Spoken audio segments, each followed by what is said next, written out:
Hello, and welcome back to my channel. Today I'm going to be doing a poetry recitation video for National Poetry Month, the heartbreaking 1959 poem Nobel Prize by Boris Leonidovich Pasternak. And if you have a microscopic attention span and only care about the actual recitation, I will leave a timestamp to that down below in the description box so you can just skip right ahead to that.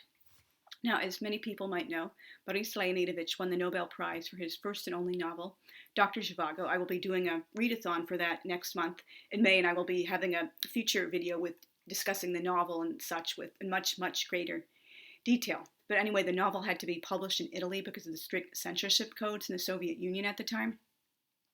Stalin passed away in March of 1953, but unfortunately there wasn't like a huge sea change in the Soviet regime, so many like worthy writers and poets and such still had to have their work secretly published abroad or like do through underground channels in the USSR, and unfortunately he was forced to turn down the prize if he wanted to keep his neck and not be like arrested, murdered, sent to the gulag. Boris Leonidovich was, very intelligent. He kind of saved his own hide during the Stalin years, so he turned his primary attention to translating works into Russian.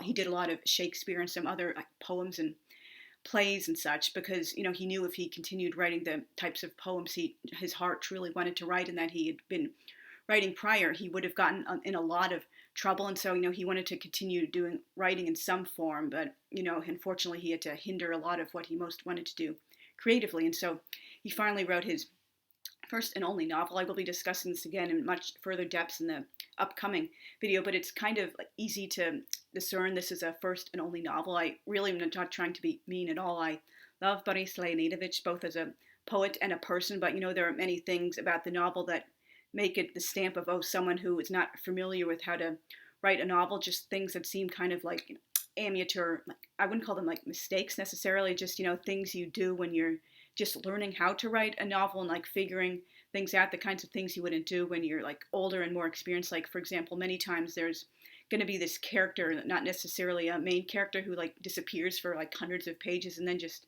like kind of deus ex machina shows up for no like reason related to the plot or character development like so many pages later, and like that happens over and over again. And there are a lot of other things that just strike me as like the work of someone who's first and foremost a poet and not a novel writer. But if he had continued writing novels and like lived longer, or just written more of the novels like during his like prime creative years, perhaps he would have gotten better eventually and had a novel that wasn't so much like the work of someone who just wasn't familiar with how to express himself in that literary convention. But anyway, this is a very special poem to me, very heartbreaking. I believe I was probably 15 or 16, maybe 16 when I first found it. I will be reciting the translation I'm emotionally attached to. I've seen some other translations, but like surprisingly, a lot of the other English translations I've seen, they only have 4 stanzas and the poem has 6 stanzas. That's kind of weird. So maybe they were working by a censored version that was only available at the time. And sometimes you just get really emotionally attached to the first translation of a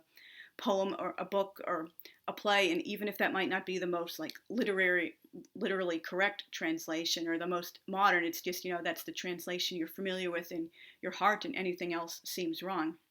This was one of those poems I kind of like knew by heart even before I like consciously set out to memorize it, because I knew so many lines and stuff, not necessarily in order, and I never recited it before, but it's just like it just comes right to you and you're not even like making a conscious effort to deliberately translate it. And 2 of the lines from this poem became chapter titles in my book, Journey Through a Dark Forest.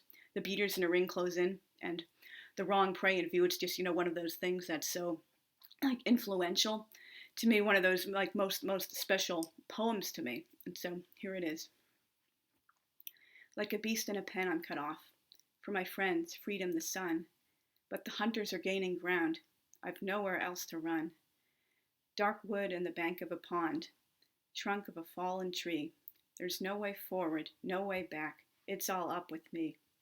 Am I a gangster or a murderer? Of what crime do I stand condemned? I made the whole world weep at the beauty of my land. Even so, one step from my grave, I believe that cruelty, spite, the powers of darkness will in time be crushed by the spirit of light.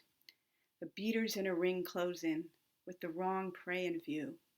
I've no one by my right hand, no one faithful and true. And with such a noose on my throat, I would like for 1 second my tears to be wiped away by someone at my right hand. Thank you very much for listening. I believe my next video will be on either Sunday or Monday in a few days from now. If you haven't already, please consider subscribing and hitting the notifications bell so you can be notified when I upload new content. And I love seeing comments from my viewers, whether or not my subscribers, because I'm really hoping to build more virtual friendships with people on BookTube and AuthorTube, and just, getting to know who you guys are. And also please consider sharing my posts across different social media. I'm really trying to network and get to know more people in these communities. And so thank you again very much for listening. I'll see you very soon. Thank you. Bye.